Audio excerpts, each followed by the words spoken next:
Di buku ini juga disinggung mengenai entrepreneurship ini. Pak Anito bisa jelaskan sedikit apa yang kita soroti dari entrepreneurship di negara kita khususnya saat ini? Iya. Dan memang ujung-ujungnya kalau kita ingin benar bersaing, harus ada orang-orang yang punya semangat berbisnis gitu ya.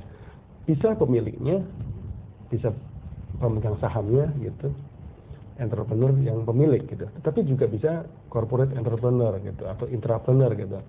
Entrepreneur yang ada di dalam perusahaan, orang-orang yang ada dalam perusahaan yang punya semangat berbisnis.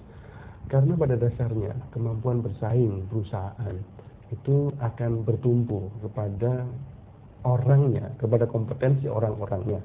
Dan salah satu hal yang sangat penting kalau kita bicara personil dalam perusahaan harus punya orang-orang yang punya jiwa berbisnis gitu. Tidak hanya pemilik ya. Pemilik kan hanya beberapa.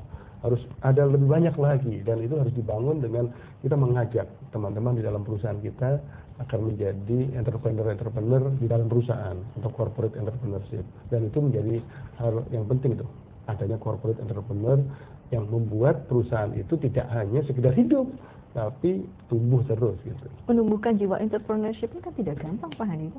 Bagaimana caranya Pak? Ada tipsnya? Iya, memang tidak mudah ya, tetapi begini, saya punya asumsi bahwa memang seorang entrepreneur itu, jiwa entrepreneurnya itu pada dasarnya semua orang punya gitu. Tapi ada yang kecil, ada yang agak banyakan gitu. Tidak ada cara paling baik untuk membina atau mengembangkan entrepreneurship seseorang kecuali cemplungin di dalam bisnis gitu. Artinya kalau ingin mendorong adanya ini entrepreneur baru, kasih kesempatan, kasih wadah, jangan lupa cemplungin gitu. Artinya masukkan dalam kawah bisnis yang beneran. Dari sana kemudian kita lihat yang punya bakat-bakat entrepreneur agak bagusan, kita dorong terus, kita kasih kesempatan. Kalau perlu di dalam perusahaan kita split menjadi ada beberapa bisnis unit kan gitu. Tunjuk bisnis leader di sana, bukan sekedar manajer, bisnis leader.